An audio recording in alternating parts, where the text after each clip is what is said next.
Hello and welcome to the video.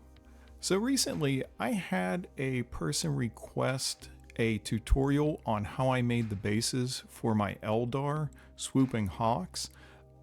These bases are really easy to do, and I thought that I could just whip up a quick video and show you how I usually do them. So usually I get an empty container. This is just an old Chinese food container that we kept. This way here, whenever I go to dump out any of my terrain craft or terrain gravel that I'm using, I can just catch it and reuse it. So really, this is just rocks and grit and sand that I got off of my neighbor's driveway. I think that you could get the same kind of mixture alongside the road, or maybe an old dirt road if there's one around.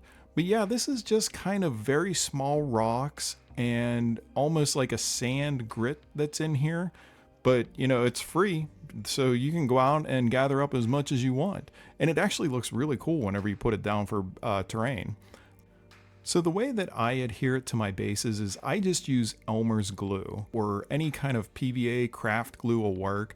But you want to put a healthy amount on there and then just take an old brush and just kind of smear it around so that you're covering all the edges. You want a good bit on here, but you don't want it to be excessive or it's dripping off of the edges. If you do get some on the edge, just take your thumb and maybe wipe it off. So that way there you don't get any of the dirt or anything that'll cling to it and you'll have to pick it off later. And what you want to do is I like to just put it down in the container here and just completely cover it with the dirt and the gravel. Just heap it on, because if you don't put enough on there, the glue will kind of seep through and it'll give it a funky look. It won't be enough on there. So you want to mound it on there. And then I like to leave this for 24 hours or so to completely dry, just completely buried in there. And usually I already have my miniature painted and connected to and glued onto the base here before I'm doing this. So I didn't have anything ready to go, so I just thought I would use a plain base this time around. Once it's been dried, then I tap it quite a few times to get any of the loose rocks off and any of the remaining dust. But you could see if you were in a hurry, you could use it as is. I mean, this would be a nice looking base just like this. So now I'm just going to get some cheap paint, some cheap black paint, and a little bit of that Elmer's glue again. And for all of my terrain making, I use cheap paints. I don't use my expensive Vallejo or GW paints. I just kind of get the old apple barrel paints from Walmart. And I want to mix a little bit of glue in here, and then you're going to water it down. Now the little bit of glue that you're putting here, it's going to help lock in any of these loose rocks that might not be quite on there. And the water that I'm using is just old paint water. Like, I don't care. I'm just trying to make a black wash from this. I don't want to paint this black. I just want it to be a very heavy, almost like an ink. So you want it to saturate it really well, but you don't want to actually paint it on. So this will let it flow down in and really darken up the base. And if this is something that you like, I mean, I'm happy to make other types of bases and do small tutorials on them. So just let me know in the comments if there's any other types of bases that you'd like to see. I mean, I sometimes make desert type. I usually use this with the gravel.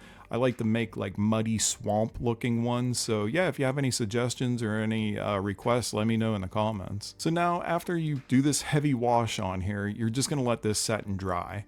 And that's what the hardest thing about these bases is, just the drying time. Other than that, I mean, there's really no way of messing them up. All right, now that this is set for a couple of hours, it's dried up and it looks cool like this. I mean, if you wanted to stop here, I think you got a decent looking base. But I'm going to do a heavy dry brush of this light brown on here. Again, this is the cheap apple barrel paint, nothing fancy. And I'm going to do a pretty heavy dry brush on here, because this cheap paint, it takes quite a bit for it to show up. So again, we're not painting it on. I'm just kind of doing a heavy dry brush for it. You want it enough that you can see it, but again, you don't want to actually paint it on. You still want to see some of that black showing through underneath. And I'm just going over everything. You know, I'm not I'm not watching the rocks or anything like that. We'll take care of them here in a minute. Again, if you've got your mini on here, just be careful when you're doing this step and just try not to get too much on it, like on the feet and such whenever you're doing this dry brush. All right, and now if you have some gray, that would work well, but I don't have any gray, so I'm just gonna mix up some white and black, again, cheap paint. And I'm just gonna, cause I'm not looking for a specific color or anything, I just want sort of a grayish color. And again, I'm just gonna kind of do a dry brush over top of the rocks here. Nothing fancy, I'm not looking to cover them completely or anything like that. I just want to pick them out and just so that you can see them from a distance a little bit. And if you wanted to, you could even go back in and highlight each one with white, you know, around the edges. That would add just a little bit more to it. But I usually don't bother unless I have really large rocks on the bases. Now, usually I use a good paint to paint the edges of the base. It just makes it a little easier, a little faster. And most times I use black to do mine. Some things I do use other colors, or if I'm using different factions maybe in a same game and I want to, you know, I want them to be separate, I'll paint different colors. But 9 times out of 10, I just use black. Okay, now these are Army Painter Scorched Tufts. I gotta tell you, these are fantastic. I think I bought these at the local hobby store for maybe $6.99 for this pack, but they come with 77 of these. And I like using these a lot more than static grass. Now, if I was doing like a pure grassy base, I would use the static grass. But for this, I want it sort of like a barren, blasted land with not much vegetation on it, and these are perfect. They come on this sheet of paper, and there is a little bit of stickiness to the back of them, but really it's not enough to stick it to the gravel or anything. We're just going to put a little dot of the Elmer's glue on here to hold them onto our base. Now you could use super glue, that would work just as well, but I've never had any trouble just using Elmer's glue on this. And it's funny, these grass tufts on that paper there, they remind me of those old candy circles that came on the paper.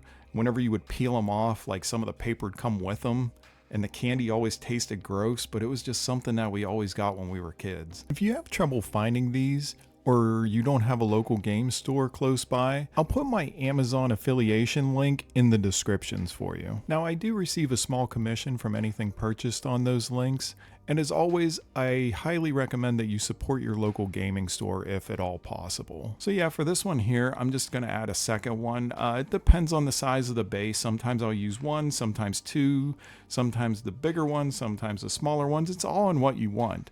But I think that they're totally worth the money. I highly encourage you to give them a shot. But that's it. That's all I do with my bases. And I think they look pretty neat. You could definitely take them up more. You know, you could add sticks for like logs, or you could add broken like runes on there. But yeah, that's kind of all I did for my Eldar, and I think that they look pretty cool. So I hope that this tutorial helps you making some easy bases. And I want to thank you for watching, and I want to thank you for recommending this. It was a fun little video to make. So with that, I hope to see you in the next one. Bye.